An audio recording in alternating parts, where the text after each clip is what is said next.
Hello again.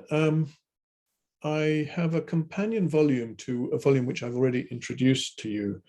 This is the one I've already introduced, the semi-official letters of British envoys Ernest Satow from Japan and China, 1895 to 1906. So there is already a video with an introduction by Dr. Jim Hoare about that. But I've also got this one, which is the semi-official letters of British envoys Ernest Satow from Siam, Uruguay, and Morocco, 1884 to 1895, with a foreword by T.G. Otte, Professor Otte. So I'm going to read that to you. This book, of course, is also available on Amazon in paperback and Kindle format. Here we go. Forward, T.G. Otte. Sir Ernest Satow was a diplomatic historian's diplomat, an inveterate paper saver, and a meticulous keeper of records. Readers of Ian Ruxton's previously annotated volumes of Satow's private papers will be familiar with the scholar diplomat's diaries, kept for much of his adult life from the 1860s until just before his death in 1929, in fact, until the end of 1926. But Satow not only kept a diary, he also kept copies of his semi-official or private correspondence with his political masters in London and various colleagues in the Foreign Office, and the then still separate diplomatic and consular services. Satow's papers have been well thumbed by more especially historians of the international politics of East Asia, a region with which he was associated through his profession as a diplomat and through his extracurricular activities as a student of Oriental languages and culture.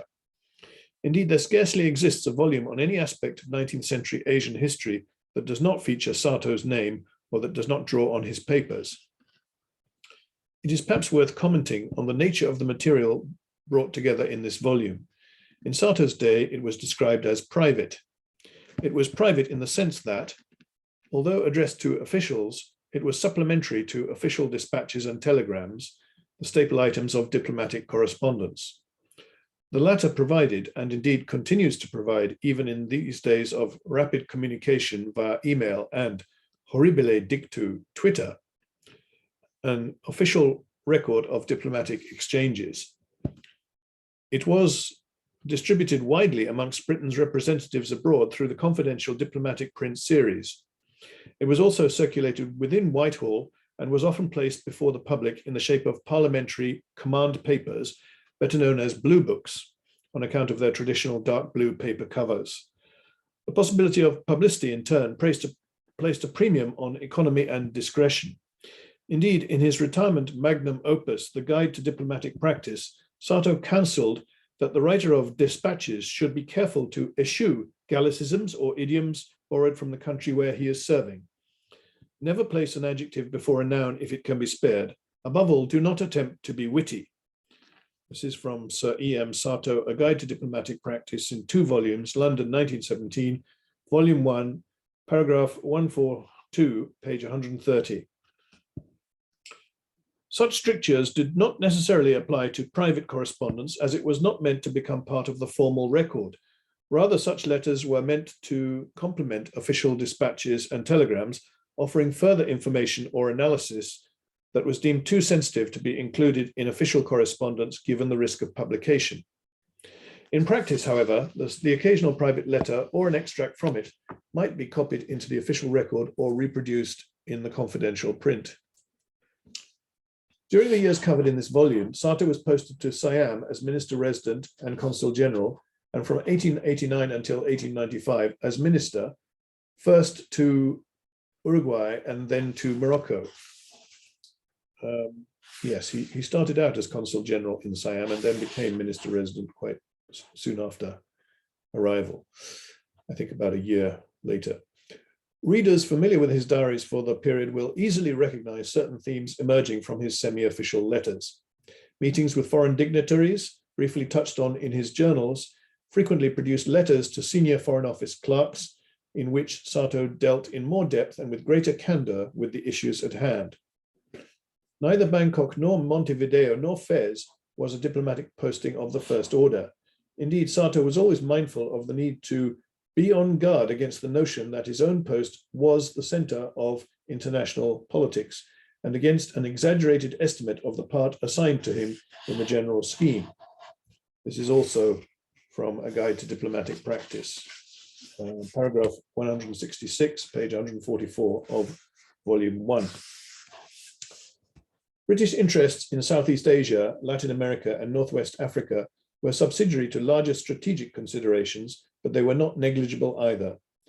An amalgam of commercial interests, long-established political ties, and calculations of imperial strategy defined British policy in all three regions. In Siam, Thailand as we know it now, trading interests, though not insignificant, were a less prominent concern.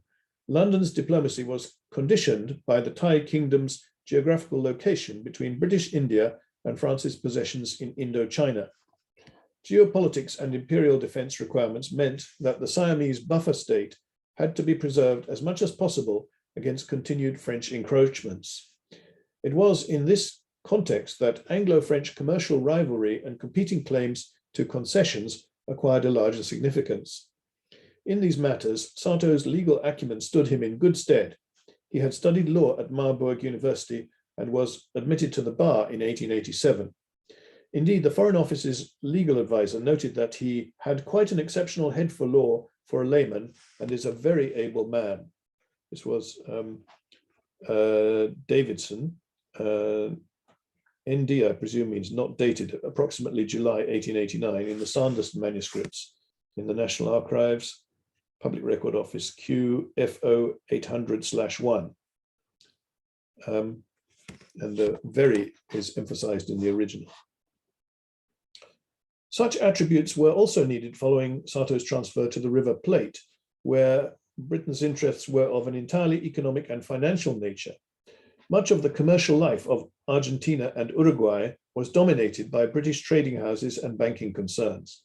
The railways in both countries were mostly British built and operated by British companies, and not infrequently they were implicated in the corrupt practices and the involved power struggles amongst the unscrupulous ruffians, that's in quotation marks, at Montevideo and Buenos Aires. Reference in the footnote, SATOW to Sanderson, private, 21st of August, 1890, SATOW manuscripts, TNA, that's the National Archives, PRO, Public Record Office, PRO 30/3033, 14/3. The bulk of SATOW's official work was therefore taken up with commercial matters, and the protracted haggling with Uruguayan ministers over vast sums of money owed by their government to the railway companies often strained relations with Britain. Yet SATOW still managed to keep them on even keel. In Victorian times, and indeed later, Latin America was seen as a diplomatist's graveyard. It was testament to SATOW's professionalism as a diplomatist that his career did not confirm that dictum. In the autumn of 1893, SATOW took up his post as minister to the Sultan of Morocco. Here he encountered rather different challenges that were more closely connected with the imperial rivalries between the European powers. The slow decline of the Moorish kingdom shifted the focus of international attention to the future of that country. With a view to the importance of the Mediterranean sea lines of communication for Britain's maritime power, the government in London could not afford to hold aloof from Moroccan affairs. The interior of the country was of no intrinsic strategic, let alone economic value for Britain.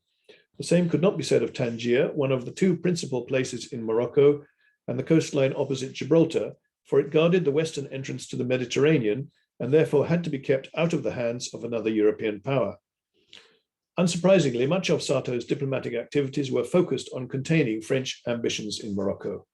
In addition, there was always the risk of Franco-Spanish or Hispano-Italian squabbles over all or parts of the Sultan's dominions, and this too required patient diplomacy to calm matters. At the same time, SATOW was anxious to persuade the two sultans with whom he had to deal during his time at Fez to embrace the need for internal reforms and modernization so as to buttress the Sultanate against the covetous ambitions of France. He had only limited success with his efforts. Indeed, he felt frustrated by Moorish procrastination, and that despite the support he received from such intriguing characters as the Sultan's redoubtable military advisor, General Caid Harry Maclean, and Walter Harris, the Times newspaper's somewhat colorful correspondent in Morocco. And that despite the support, sorry, that's where the sentence ends.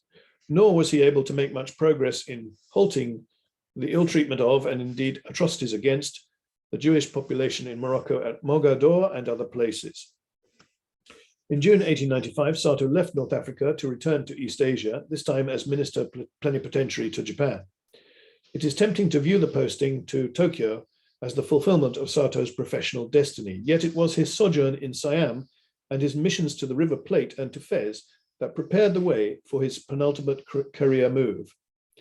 There is one final aspect of the letters collated here that is worth noting. While SATOW kept up a steady flow of correspondence with the permanent and assistant undersecretaries during those years, men such as Sir Philip Currie, Sir Thomas Sanderson, or Sir Percy Anderson, his exchanges with the Foreign Secretary for much of that period, the somewhat Olympian Lord Salisbury, were rather more distant. The great Marquis, it seems, cared little for SATOW and his posts. Not so, by contrast, his two liberal successors, Lords Rosebery and Kimberley, who took this consummate diplomat into their confidence, as this volume shows. And that's the end of this one. I'll just show it to you once more time. The semi-official letters of British envoy Sir Ernest SATOW from Siam, Uruguay and Morocco, 1884 to 1895. I've just read the foreword by Professor T.G. Otte, which I thank him for. Wonderful specialist foreword. Okay, and thank you for watching, and I'll see you again soon. Goodbye.